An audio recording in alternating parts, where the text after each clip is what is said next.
On our wedding day, his assistant announced she was pregnant. Then I learned why I never could be.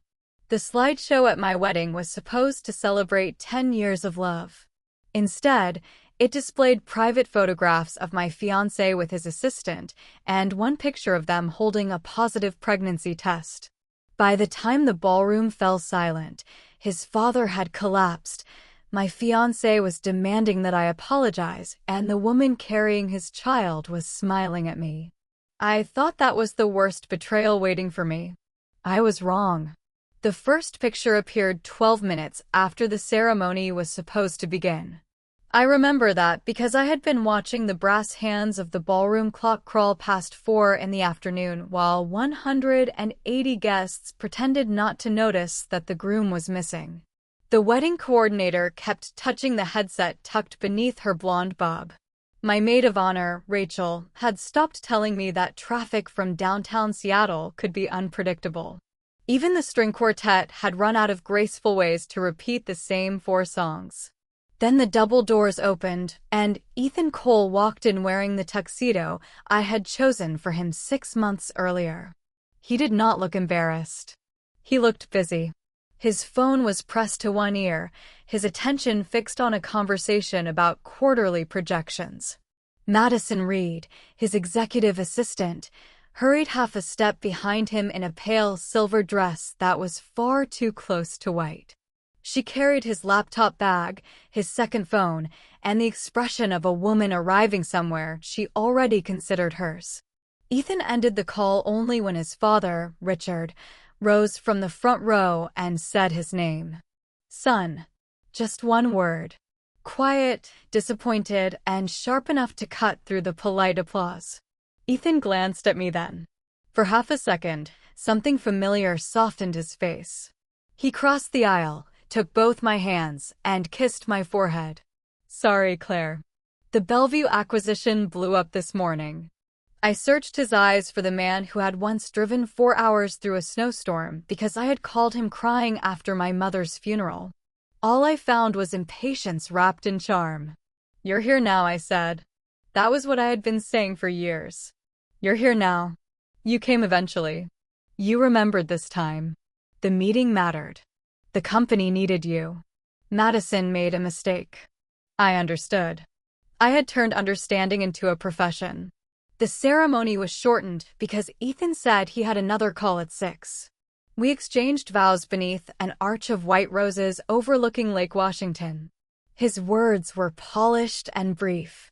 Mine had been handwritten, folded into the pocket of my dress, but when I looked at his restless expression, I spoke only the last 2 lines.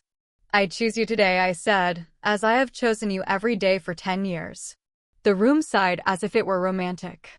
Only Richard looked away.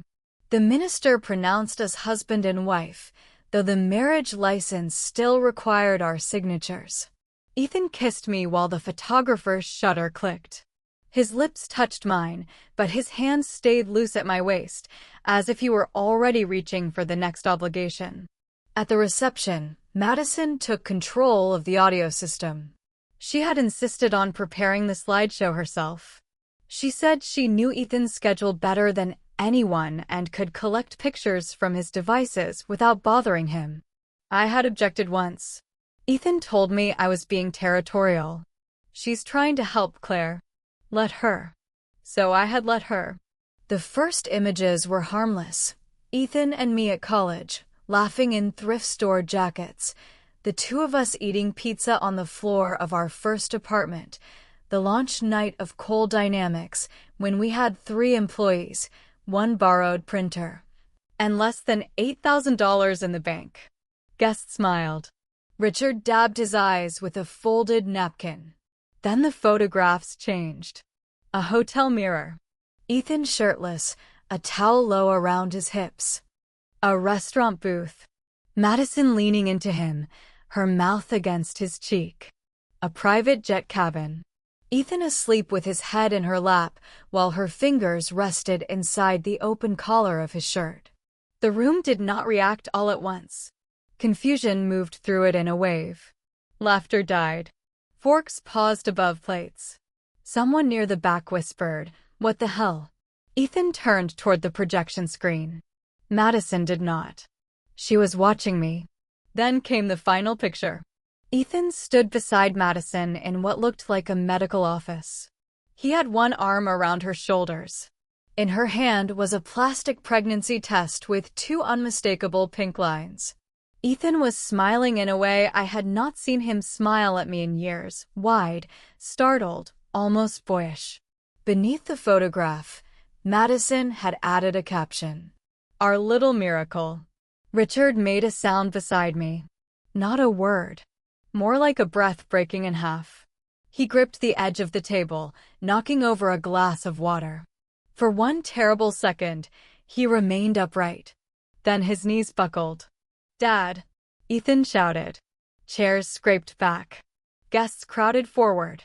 Rachel called 911 while Richard's longtime cardiologist, who happened to be seated 3 tables away, lowered him to the carpet and began checking his pulse. The ballroom became a blur of white flowers, frightened voices, and shattered glass. Through all of it, Madison stood beside the projector with one hand resting lightly over her stomach. I looked at her. She looked at me. And she smiled. It was small enough that no one else would have noticed. A private smile. A victory meant for an audience of one. Was that an accident? I asked. My voice sounded strange to me, steady, almost conversational. Madison tilted her head. The slideshow. The pregnancy test. She glanced toward Ethan, who was arguing with a paramedic about which hospital they were taking his father to. Then she stepped closer. You are going to find out, she said softly. I just thought honesty would be healthier than another year of pretending. My fingers tightened around the stem of my untouched champagne glass. You slept with my fiancé. Your husband, technically. Her eyes moved to the ring on my hand. Although I guess that depends on whether the paperwork gets signed. A hot, metallic taste filled my mouth. She lowered her voice further. Besides, you can't give him a family. I can. I'm carrying the future of his company, Claire. You should be grateful someone was willing to solve the problem. For years, people had found careful ways to talk about my infertility. They used words like difficult, unfortunate, private. Doctors softened their voices. Friends avoided baby announcements around me. Ethan had once held me through an entire night while I cried into his shirt and promised that nothing about my diagnosis could change what I meant to him. Madison did not bother with careful words. She looked directly at the oldest wound in me and pressed her thumb into it. I set down my glass. Then I removed my wedding ring. Madison's smile flickered.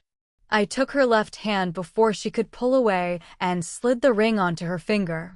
It was slightly too large. The diamond turned toward her palm. There, I said.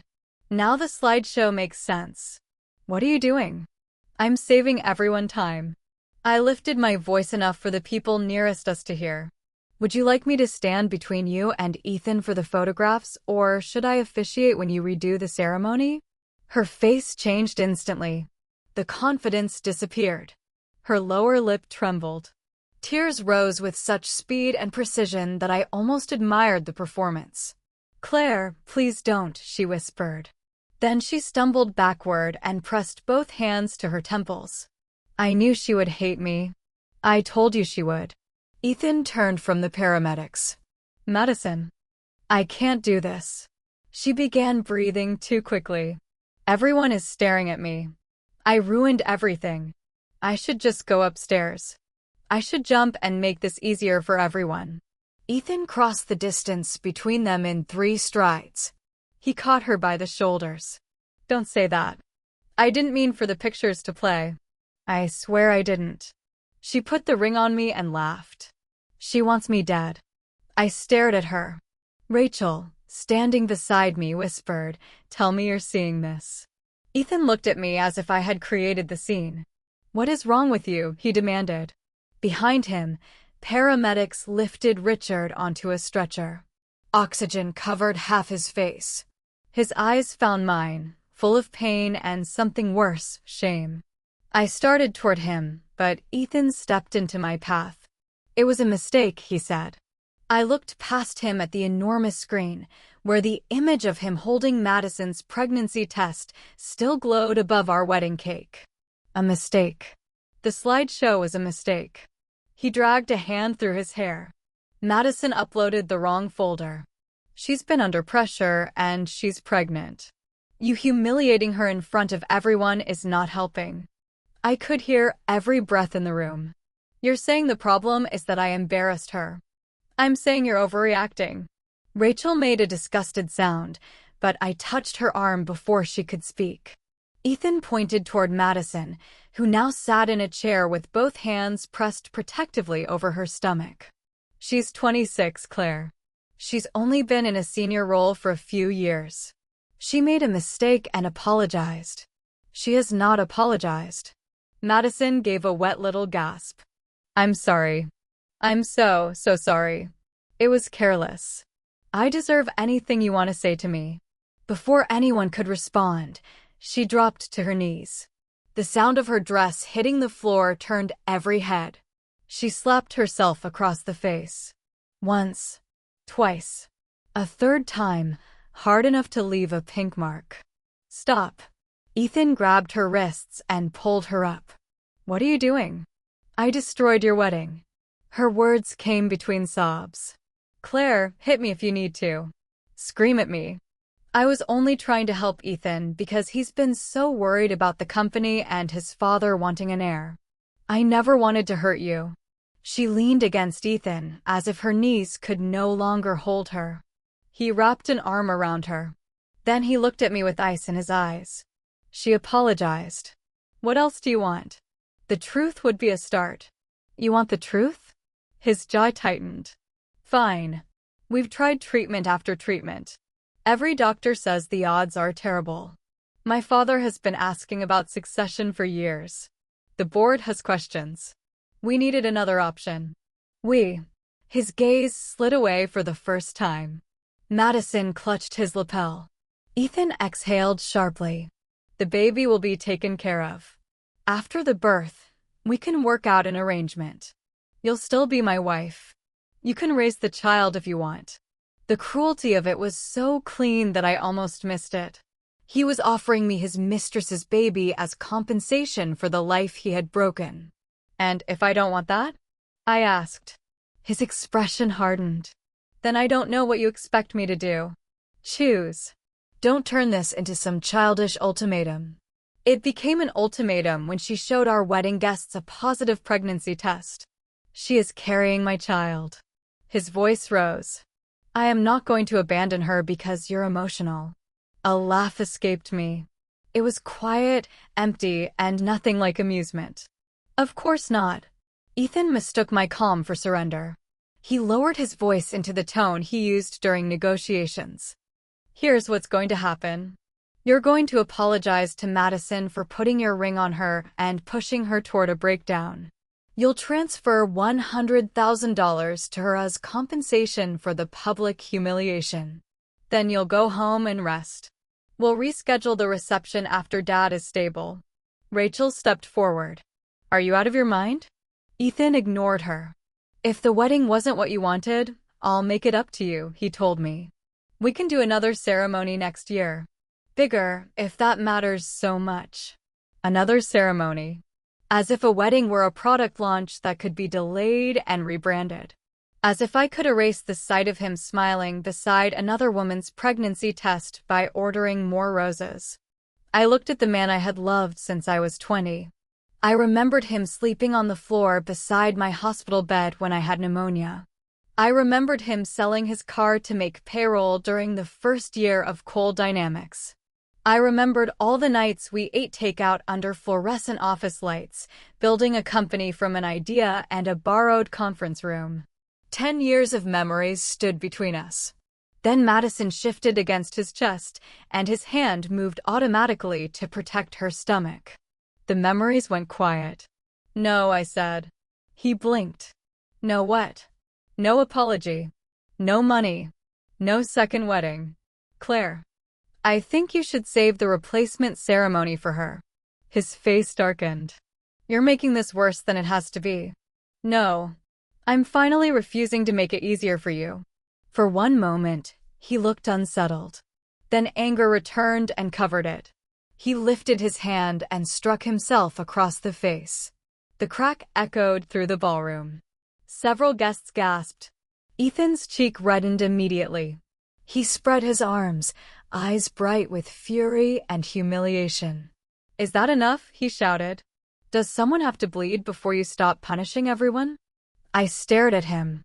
He had not hit himself because he felt guilty. He had done it to turn his own violence into evidence against me. To make my pain look unreasonable. To become the victim in the room where he had betrayed me.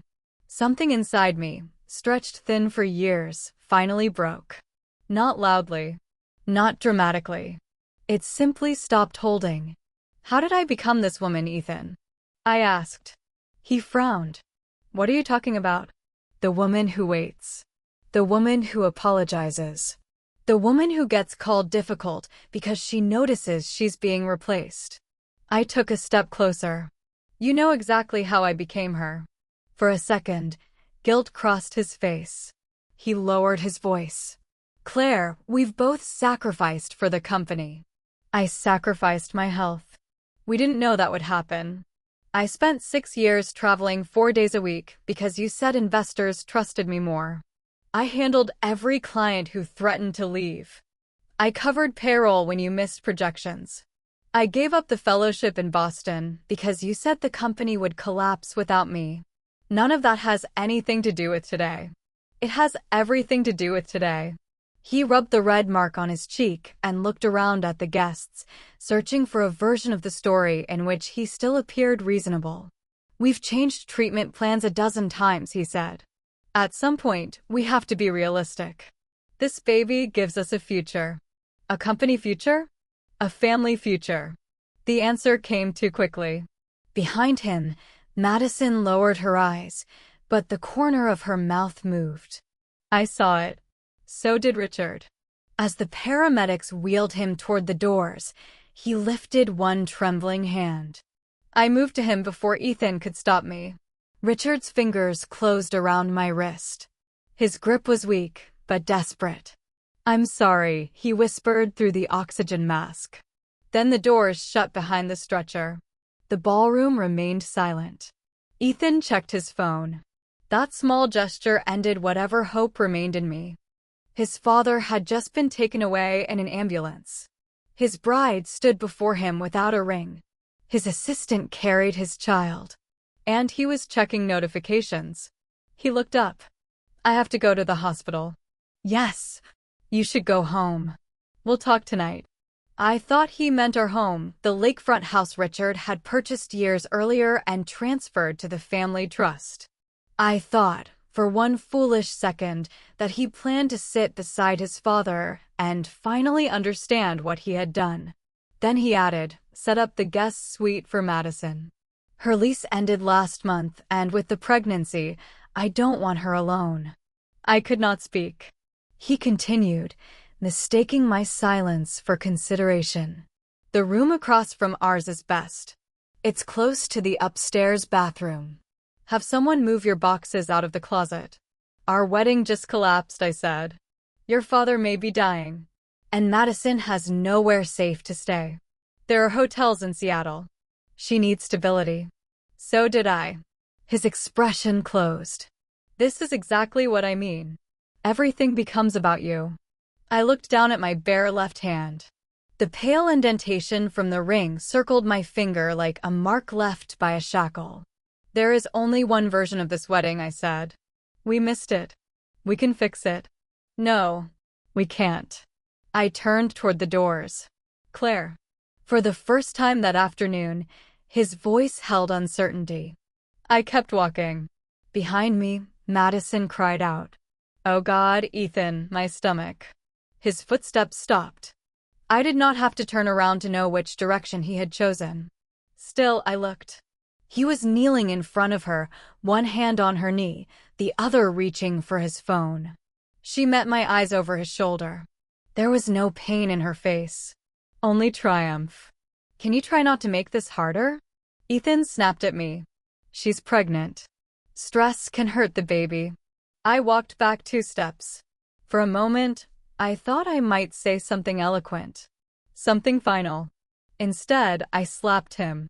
My palm struck his cheek, directly over the mark he had made himself. The sound was smaller than his, but far more honest. He stared at me. I wiped my hand on the white satin of my dress. Then I picked up the wedding ring from the carpet, set it on the edge of the cake table, and left. "Claire," he shouted behind me. "I tolerated you ruining the reception, but you do not get to attack me because you're jealous of Madison." The doors closed on his voice. Outside, rain had begun to fall over the lake. My driver rushed forward with an umbrella, but I waved him away. I stood beneath the gray sky in a wedding dress that had cost more than my first car and let the rain soak through the lace. I felt nothing at first. Then my phone rang. The hospital. Richard had been admitted to the cardiac intensive care unit at Harborview. His condition was critical. The nurse asked whether I was family. I looked back at the ballroom doors. "Yes," I said. "I'm family." I changed in the back seat of the car while my driver took me downtown. Rachel had packed an emergency bag that morning: flats, a sweater, cosmetics, pain reliever. I pulled on black pants and a cream blouse with shaking hands. The wedding dress lay crumpled beside me, damp and heavy as a body. Ethan called 3 times during the drive. I let it ring. On the 4th call, I answered. "Where are you?" he demanded. "On my way to the hospital." There was a pause. "Madison had a panic attack." "Your father had a heart attack." "I know that." "Do you?" "Don't start. I'm arranging a private exam for Madison first, then I'll meet you there." I looked out at the wet city, at buses throwing silver spray across the pavement. She was well enough to drink champagne at the reception. She's under tremendous stress because of you. The cruelty no longer surprised me. That was the worst part. Something in me had adjusted to it so gradually that I had mistaken endurance for love.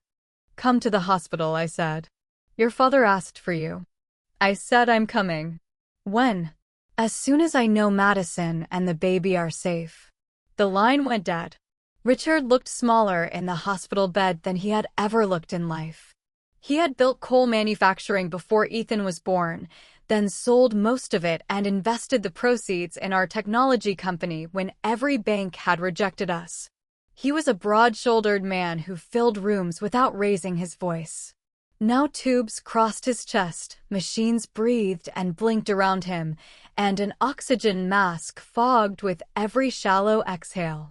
I stood at the foot of the bed until his eyes opened. "Claire," he murmured. I went to him. The words I had rehearsed in the elevator disappeared. I sank to my knees beside the bed and took his hand. "I'm sorry," I said. "I can't keep the promise I made you." He tried to lift his head. "Don't," I whispered. "Please." 10 years earlier, after Ethan proposed, Richard had given me a small gold locket that had belonged to his wife. She had died when Ethan was 14. Inside the locket was a faded photograph of the 3 of them at Cannon Beach. "Look after him," Richard had told me. "He loves hard, but he's frightened of losing control. Don't let the company turn him into someone he isn't." I had promised. For years, I believed keeping that promise meant forgiving more, working harder, asking for less. Now, kneeling beside Richard's bed, I understood that I had confused loyalty with self-erasure. "I'm ending the engagement," I said. "The license was never signed. There won't be another ceremony." Tears gathered in the corners of his eyes. He shook his head, not in refusal but grief. "I tried," I told him. "I really did." His fingers moved weakly against mine. My phone began ringing. "Ethan." I silenced it. It rang again. Richard's eyes shifted toward the sound. He gave the smallest nod, asking me to answer. I put the call on speaker and held the phone near the bed. "Where are you?" Ethan said immediately. "With your father." "Then listen carefully. You crossed a line today. I don't care where you are. You have 30 minutes to come back to the house and apologize to Madison. If you keep treating her like this, I'll have security remove your things myself. Richard's hand tightened around mine. Ethan, I said. Your father can hear you. Silence. Then, instead of asking about him, Ethan said, Why would you put me on speaker? I closed my eyes. Come now. I told you, Madison needs me. Your father may not have much time. Don't be dramatic. The monitor beside the bed changed its rhythm. Richard's body tensed. His free hand moved toward the oxygen mask. Mr. Cole, leave it on, the nurse said, stepping forward. He pulled it aside anyway. His voice was barely air. Son. Ethan must have heard him, because the line went quiet. Richard looked at me, not the phone. With trembling fingers, he reached beneath the blanket and drew out the gold locket. The chain caught on the hospital gown. I helped him free it. He pressed it into my palm. Take it, he whispered. Richard. You go. His eyes moved toward the phone. Then back to me. You live. The alarm sounded before I understood those were his last words. The room filled with people. A nurse pulled me away. A doctor called for medication. Another climbed onto a step beside the bed and began compressions. I stood against the wall holding the locket so tightly its edges cut into my skin. Ethan's voice came faintly through the phone on the floor. What's happening? Claire? What is that sound? No one answered him. 43 minutes later, a physician with tired eyes told me they had done everything they could. Richard Cole died at 7:18 p.m. on the day that was supposed to be my wedding. Ethan did not arrive before the body was taken downstairs. He did not arrive during the paperwork. He did not answer when the funeral home asked who had legal authority to make arrangements. I called him 17 times. The first 6 calls rang until voicemail. The next 4 were declined. After that, his phone went directly to silent. At 9:03, he sent a text. Madison is being monitored. Stop making everything an emergency. We'll deal with Dad in the morning. I read the message twice. Then I turned the phone face down. Richard's attorney, Margaret Shaw, arrived just before midnight. She was in her 60s, with silver hair and the calm expression of someone who had spent a career entering rooms after families had broken apart. She hugged me before saying anything. I'm so sorry, Claire. I couldn't reach Ethan. Her mouth tightened. I could. I looked at her. He told me to contact him tomorrow. He said tonight was complicated. Complicated. Richard was dead. Madison had a headache and an unborn child. Ethan had chosen which situation deserved him. Margaret opened her leather portfolio. Richard revised his estate plan 3 months ago. He left instructions that you were to receive a copy immediately if anything happened. I'm not family. He disagreed. She placed a sealed envelope in my hands. Inside was a letter, handwritten in Richard's heavy block script. Claire, if you are reading this, I have run out of time to repair what I should have confronted sooner. You helped build the company my son now treats as his private kingdom. You protected this family at great cost to yourself. I watched him mistake your loyalty for weakness, and I told myself he would remember who he was. That was cowardice on my part. Everything I still control is yours, my voting shares, the house, the investment accounts, and the family trust. Do not surrender any of it out of guilt. Ethan has already received more chances than most people receive in a lifetime. Most of all, do not keep your promise to me if keeping it destroys you. Live your own life. Richard. I read it until the letters blurred. Margaret waited. What does this mean for Ethan? I asked. Richard owned the controlling block of Cole Dynamics through the trust, she said. Combined with the shares already registered in your name from the company's formation, you now hold effective control. I stared at her. That can't be right. It is. He always said Ethan would inherit everything. He changed his mind. Because of today? No. The documents were signed in April. 3 months ago. Before the slideshow. Before the pregnancy announcement. Before the last public humiliation, Richard had seen the collapse coming while I was still decorating invitations. Margaret continued gently. There is one more thing. The lake house belongs to the trust, not Ethan. You have the authority to determine who remains there. I almost laughed. At that exact moment, my phone lit up with a message from the house manager. Ms. Bennett, Mr. Cole asked us to place your belongings outside. Ms. Reed says she will be staying in the primary suite. Please advise. I showed Margaret. She took off her glasses and pinched the bridge of her nose. Do you want me to call security? Not yet. What do you want? I looked through the hospital window at the dark city. For 10 years, every important decision had been measured against Ethan's needs, Ethan's company, Ethan's moods, Ethan's future.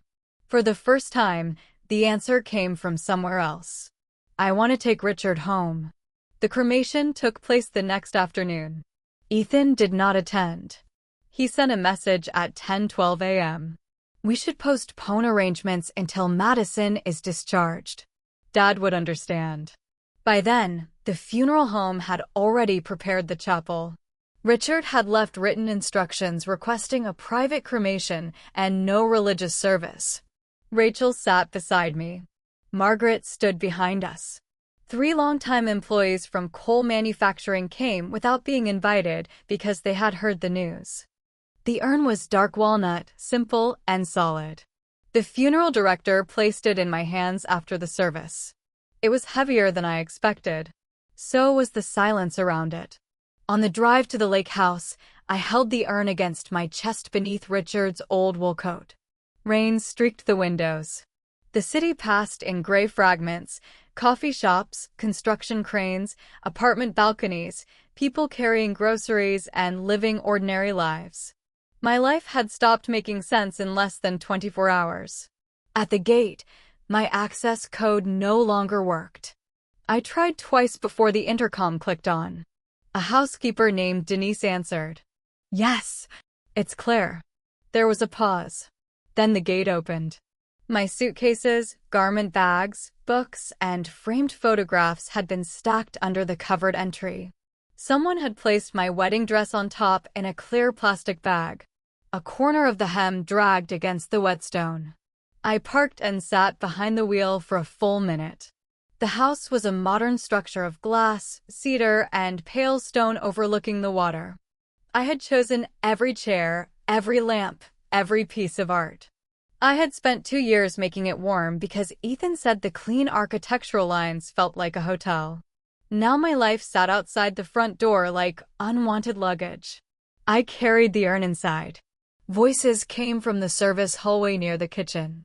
She said all of Ms. Bennett's things had to be gone before they came back, Denise whispered. Another housekeeper answered, Ms. Reed isn't even his wife. She will be. She's pregnant. What happens when Mr. Cole's father dies? Doesn't the son get the house? I heard the old man always liked Claire better. A third voice snorted. He was senile. Why else would he defend her? She couldn't even give the family a baby. Keep your voice down. I'm just saying, maybe Mr. Cole had no choice. If she hadn't kept trying to get pregnant, he wouldn't have needed us to put those pills in her food. The hallway seemed to tilt. I stopped breathing. The urn shifted in my arms. What pills? Denise asked. You weren't here then. 2 years ago, maybe longer. Mr. Cole brought bottles from that private clinic. Said they were supplements and Ms. Bennett couldn't know because she refused to take care of herself. We mixed them into her smoothies and tea. That's not what I heard, someone else said. I heard they were supposed to keep her from bothering him about having a baby. Shut up. She could come back. I stepped into the doorway. No one moved. Denise's face drained of color. A ceramic mug slipped from another woman's hand and hit the rug without breaking. I set the urn carefully on the kitchen island. Say it again, I said. The oldest housekeeper, Marlene, straightened her apron. She had worked for Richard for almost 15 years and had never liked me. Ms. Bennett, we were just talking nonsense. About secretly putting medication in my food. No one said medication. I heard every word.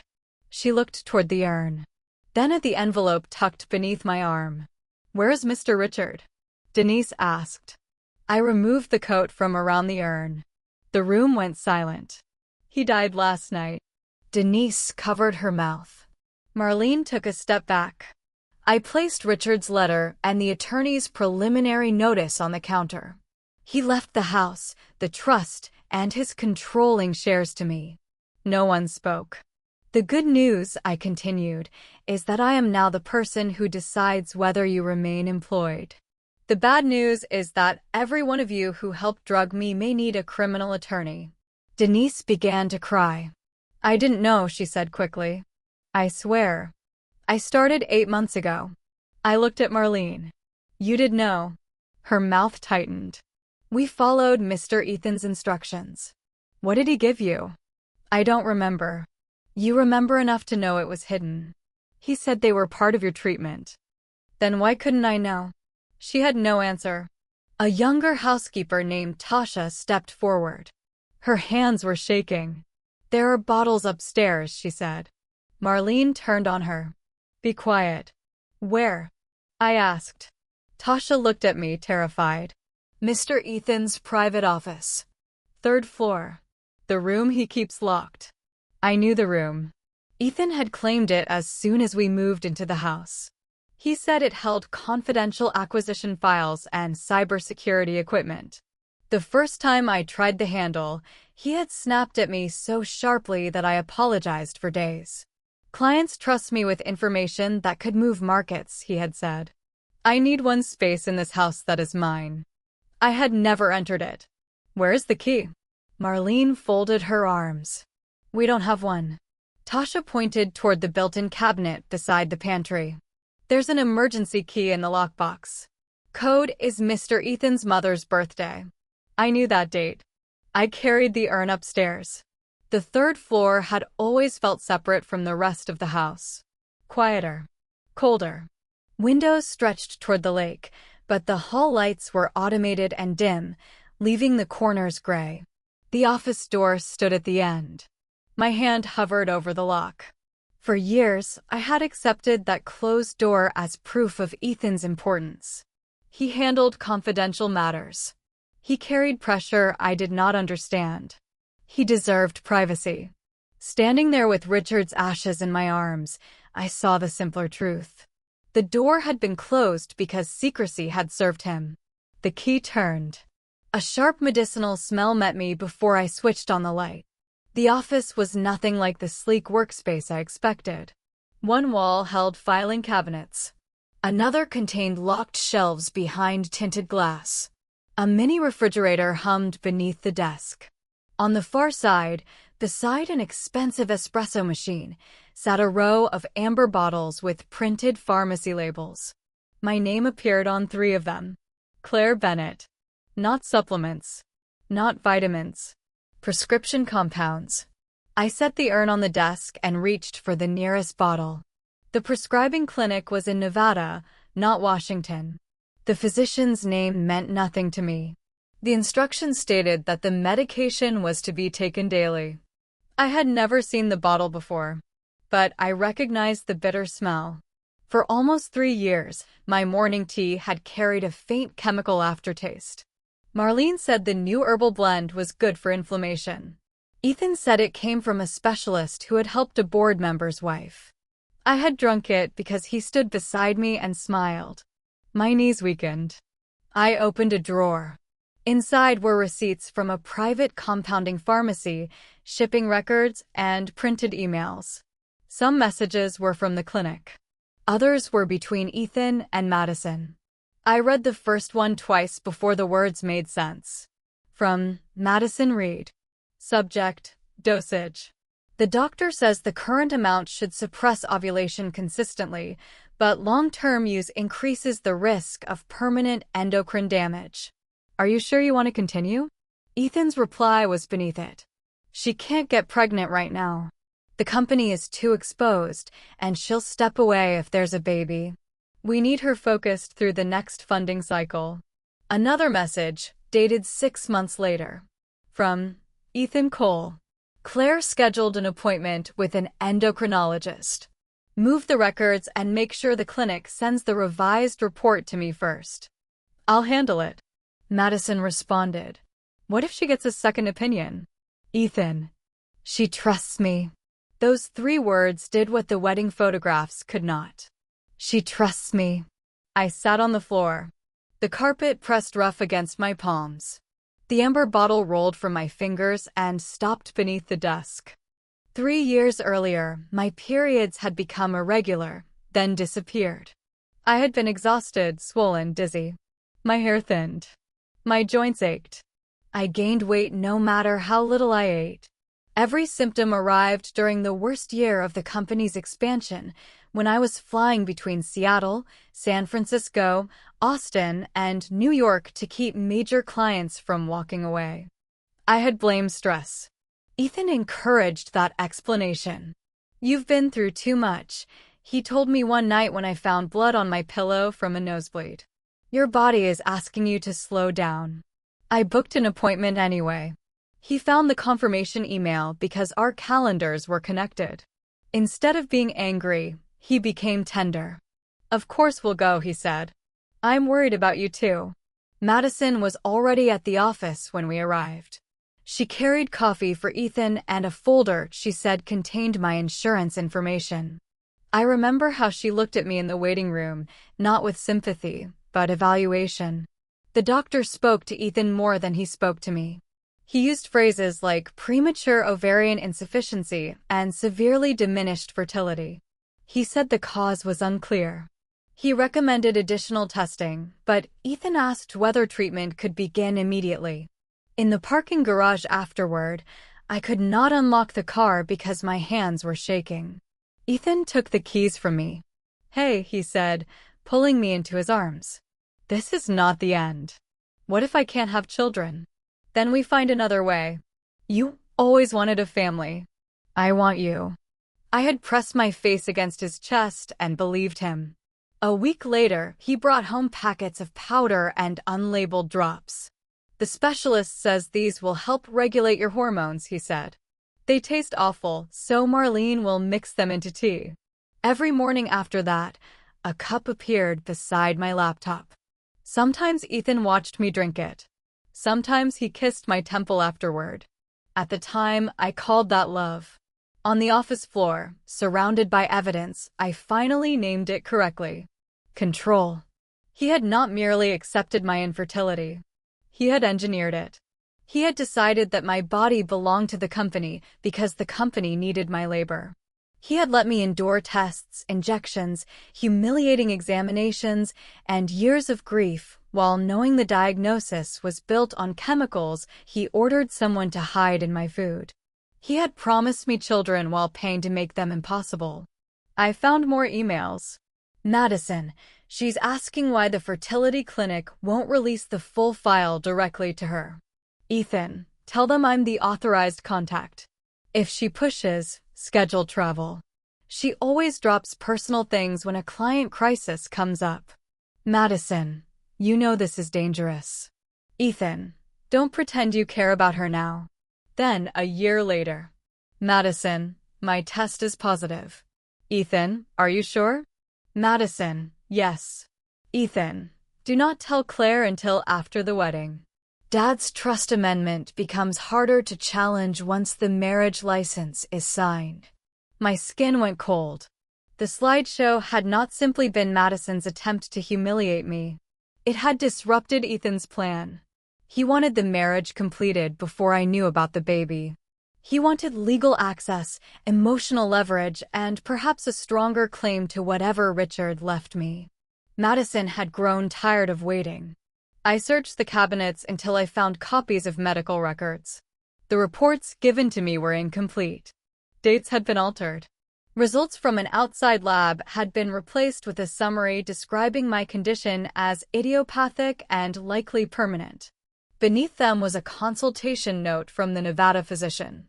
The language was clinical, but the meaning was clear. Continued exposure could cause long-lasting damage. Recovery was uncertain. Pregnancy might never be possible. A sound left my throat. I did not recognize it. For years, I had imagined a child in small, ordinary moments. A car seat in the back of my SUV. Crayons on the kitchen island. A sleepy face against Ethan's shoulder. I had grown up moving between relatives after my parents died, never staying anywhere long enough to call it home. More than anything, I wanted to create the stable family I had never had. Ethan knew that. He had used that hope to keep me obedient. When treatment failed, I worked harder. When another cycle ended, I agreed to one more acquisition. When I was too sick to travel, he reminded me that the company could not afford weakness. And when Madison became pregnant, he offered me her baby as if I should thank him. The grief came in waves. First for Richard. Then for the child I might never have. Then for the younger version of myself who had looked at Ethan in a hospital parking garage and thought she was safe. I do not know how long I sat there. At some point, the afternoon light shifted across the floor. My phone filled with messages from board members, attorneys, wedding guests, and reporters. Someone had posted a video of the slideshow online. Cold Dynamics was trending locally for all the wrong reasons. I ignored everything. Eventually, I stood. My legs shook, but they held. I photographed every bottle, label, receipt, and email. I placed the originals in a document box and called Margaret. She answered immediately. Claire, I need a criminal attorney and a medical malpractice attorney. Her voice sharpened. What happened? I looked at the bottle in my hand. I found out why I'm infertile. She was silent for a long moment. Do not confront him alone, she said. Leave the house. I'll send someone to collect the evidence. I'm not leaving yet. Claire. He's coming back. That is exactly why you should leave. I looked at Richard's urn on the desk. For 10 years, Ethan had depended on my fear of conflict. He assumed I would cry privately, forgive publicly, and protect the company no matter what he did. I wanted to see his face when that assumption died. I won't be alone, I said. The staff are here. Security is on the property. Send the attorneys. Margaret exhaled. Do not tell him where the evidence is stored. Do not let him touch your phone. And Claire, record everything. I carried Richard downstairs. The household had changed while I was upstairs. My belongings had been brought back inside. Marlene stood near the kitchen, pale and rigid. Tasha avoided my eyes. Denise had made coffee no one touched. Miss Bennett, Marlene began, I want to explain. Not now. We didn't understand. You understood enough to hide it. Her face crumpled slightly. I had once thought of her as cruel. Now she looked small. That did not absolve her. Sit in the staff room, I said. No one leaves until the attorneys arrive. If anyone destroys a document or contacts Ethan, I will make sure it is included in the police report. No one argued. At 6:30, headlights swept across the front windows. Ethan's car stopped at the entrance. Madison sat in the passenger seat wearing oversized sunglasses though the sky was dark. They entered together. Ethan's tie was gone. His white shirt was open at the throat. Madison leaned against him dramatically, one hand pressed to her forehead. Before he saw me, he shouted toward the kitchen. Someone make coffee. Strong. And get Madison something for nausea. He sounded irritated, not grieving. I stood in the living room with Richard's urn wrapped beneath his coat. Ethan noticed me and stopped. What are you doing here? The question almost made me smile. This is my home. Your things were supposed to be packed. He looked toward Marlene. Why are they back inside? No one answered. Madison removed her sunglasses. Her eyes were not swollen from crying. She looked tired, but healthy. I told him we shouldn't come, she said softly. Claire clearly needs space. Ethan guided her to the sofa. She needs to act like an adult. He turned to me. Madison has a migraine and hasn't eaten. You used to make that ginger broth when I was sick. Make some for her. I looked at him. He frowned. Did you hear me? Yes. Then why are you standing there? The memory came without warning, me in an emergency room 2 years earlier, curled around the pain of a bleeding ulcer after a client dinner. Ethan had arrived 40 minutes later, looked at the 4 in my arm, and asked whether I had sent the revised contract before leaving the restaurant. When I said no, he had stepped into the hallway to call Madison. Now Madison had a hangover disguised as a migraine, and he treated it as a household emergency. "Make it yourself," I said. His eyebrows lifted. Madison touched his arm. "It's okay. I'm not hungry. You need to eat." His voice softened for her. Then he looked back at me. "This is childish. She has spent 3 years helping you find doctors and treatment options. The least you can do is stop punishing her for one mistake." The bottles in my pocket felt heavy. "She helped find my treatment?" "Yes." "How generous." Ethan stared at me as if my tone were the only confusing thing in the room. "Are we still doing this?" he asked. "I told you I would replace the reception. I'll pay for whatever you want. We can have a ceremony in Napa, Hawaii, Europe, anywhere. But I am not going to spend the next month begging because you can't control your emotions. Your father died." The words dropped between us. Madison's hand slid from his arm. Ethan did not move. "What?" "He died last night at 7:18. His face emptied. "No. I called you 17 times. "No, the hospital would have." "The hospital called. His attorney called. You declined both." He pulled out his phone and scrolled through it frantically. Madison whispered, "Ethan, I'm so sorry." He looked at me again. "Why didn't you wait?" "For what?" "The arrangements. The cremation. Anything. You told me he would understand." That was before I knew he was actually dying. You heard him speak. His face twisted. "You put me on speaker in the middle of a medical crisis with Madison." I couldn't understand what was happening. Of course. Even death had to be edited until he was innocent. Madison rose slowly from the sofa. "I should leave," she said. "This is a family matter." Ethan caught her wrist. "No, you're not going anywhere alone." She glanced at me, and for a moment the mask slipped. Satisfaction flickered beneath the careful sadness. Then she picked up a glossy shopping bag from the entry table.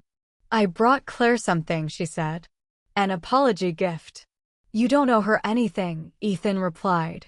"I want peace." She crossed the room and held out the bag. Up close, her perfume was the same scent that had clung to Ethan's jacket after late meetings. "I'm sorry about the slideshow," she said loudly enough for the staff to hear. "And I'm sorry about Richard. I never wanted any of this." Then, under her breath, she added, "I thought your luggage was outside. Why are you still here?" I met her eyes. She smiled. The bag slipped from her fingers. Its contents scattered across the hardwood floor, a bottle of massage oil, lace lingerie, and 2 adult toys, one of which began vibrating loudly when it struck the leg of the coffee table. Denise gasped. Tasha looked down. Madison pressed a hand to her mouth. "Oh my God. That's not, I picked up the wrong bag." I almost admired the ugliness of the gesture. She had intended to humiliate me again, to imply that a woman who could not conceive needed props to keep a man interested. Instead, the room filled with the mechanical buzzing of her own cruelty. She bent quickly to gather the items. I did not move. "Claire," she said, louder now, "even if you don't like the gift, you didn't have to throw it down. I was only trying to make amends." Ethan's expression hardened immediately. "That's enough," he snapped at me. "Why do you keep targeting her?" He finally noticed what lay on the floor. His eyes shifted to Madison. She laughed nervously. "It's not mine. The store must have mixed up the bags." A reasonable man might have questioned the explanation. Ethan was not interested in reason. He was interested in preserving the version of Madison that allowed him to preserve himself. He looked back at me. "She tried to do something kind. You could at least acknowledge that." I felt no anger now, only distance. He had become a man standing in a room with his father's ashes, his pregnant mistress, a public scandal, and evidence of years of abuse, and he still believed the central problem was my attitude. He rubbed his forehead. "Did you prepare the guest suite?" The question was so absurd that for a second I thought I had misheard. "What?" "I asked you at the reception to clear the room across from ours. Madison needs somewhere to stay." Madison lowered her eyes. "I can get a hotel." "No," he said. "You're carrying my child. This is the safest place." He turned back to me, impatience returning.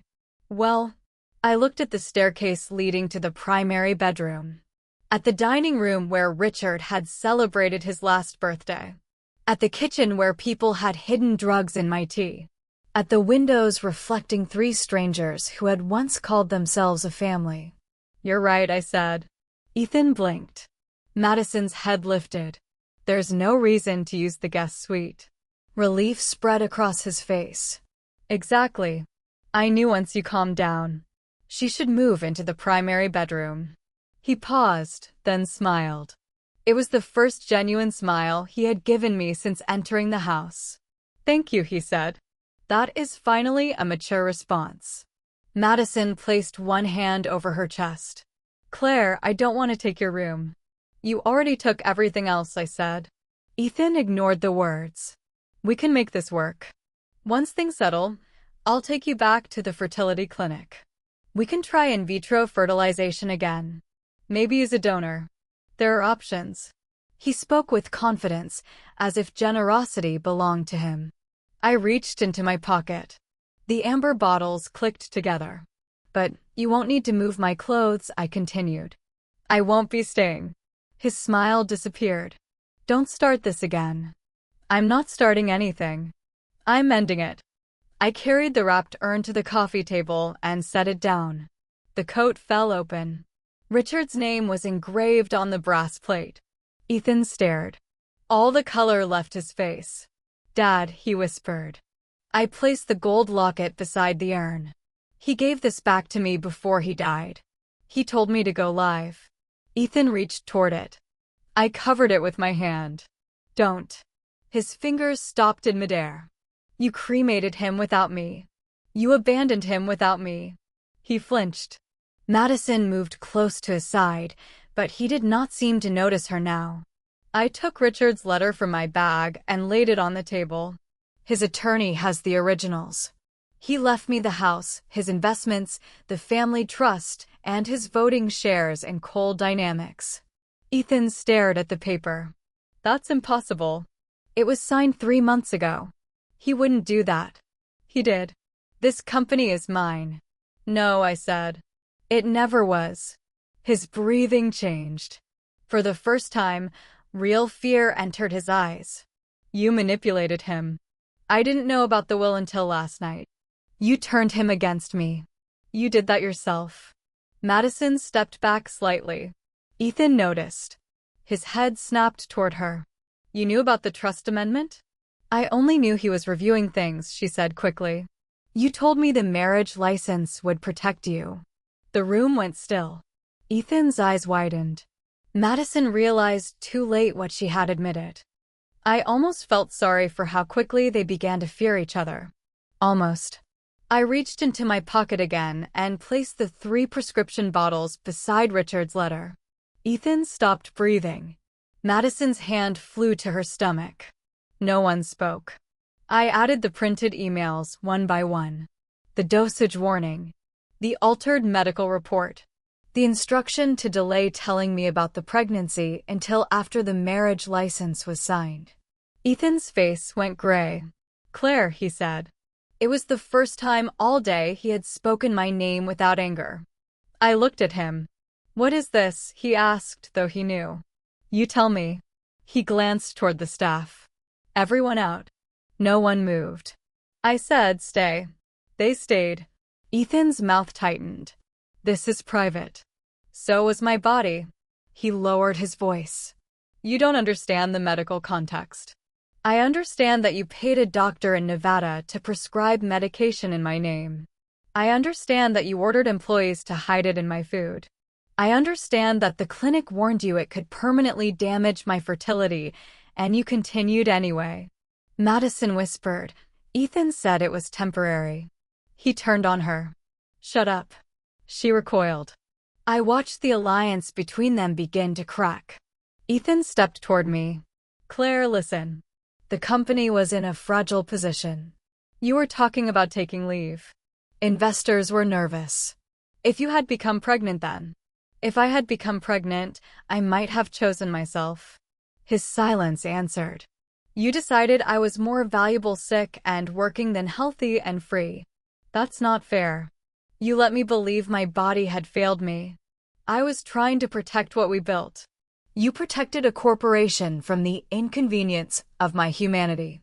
His eyes shone. For a moment, he looked almost like the young man I had loved.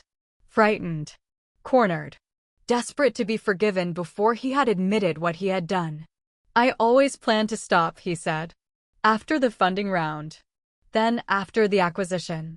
Then things got complicated. Madison got pregnant. His gaze dropped. She said she was on birth control. Madison stared at him. You told me you wanted a child. I said we needed an heir. The words landed harder than either of them expected. Madison's face emptied. There it was, the final truth. She had believed she was chosen. He had chosen a function. I should have felt satisfaction. I felt tired. Ethan looked at me again. We can fix this. No. I'll find the best doctors. I'll pay for treatment anywhere in the world. With what money? I asked. The trust you no longer control? His expression twisted. You can't take everything. I didn't. Your father gave me what was his. And the company? I helped build it. You would destroy thousands of jobs just to punish me? I intend to protect those jobs from a chief executive who secretly drugged a co-founder and falsified medical records. His eyes darted toward the windows, the staff, the cameras he now realized might be recording. Turn that off, he said. I did not move. Claire, please. The word please sounded foreign in his mouth. I thought of the hospital monitor. Richard's fingers closing around mine. The text message telling me to stop making everything an emergency. I thought of all the mornings Ethan watched me drink tea. You asked me what more I wanted at the wedding, I said. I wanted you to tell the truth before the truth had to be dragged out of a locked room. He shook his head. I love you. Madison made a broken sound beside him. I looked at her, then back at him. No. You loved access. You loved loyalty. You loved knowing I would stay. I made mistakes. A mistake is forgetting an anniversary. This was a decision you made every day for years. He reached for my hand. I stepped back. That movement seemed to frighten him more than shouting would have. Where will you go? He asked. The question revealed how completely he still misunderstood. I looked around the house. I'm not going anywhere. His face changed. This is my home now, I said. Security will escort you out. Your access to company systems has already been suspended. Margaret's team is filing for an emergency board meeting tonight. The police will receive copies of the medical records in the morning. Madison began crying for real. I didn't put anything in your food, she said. I only handled emails. Ethan told me it was legal. He turned toward her with disbelief. You were involved from the beginning.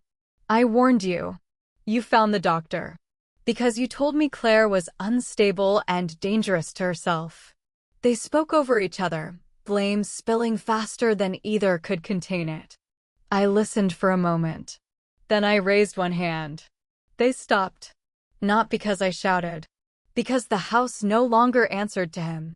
I picked up the locket and fastened it around my neck. The tiny photograph inside rested against my skin. Then I looked at the man who had once promised me a house full of children. The ring is gone, I said. The promise is over.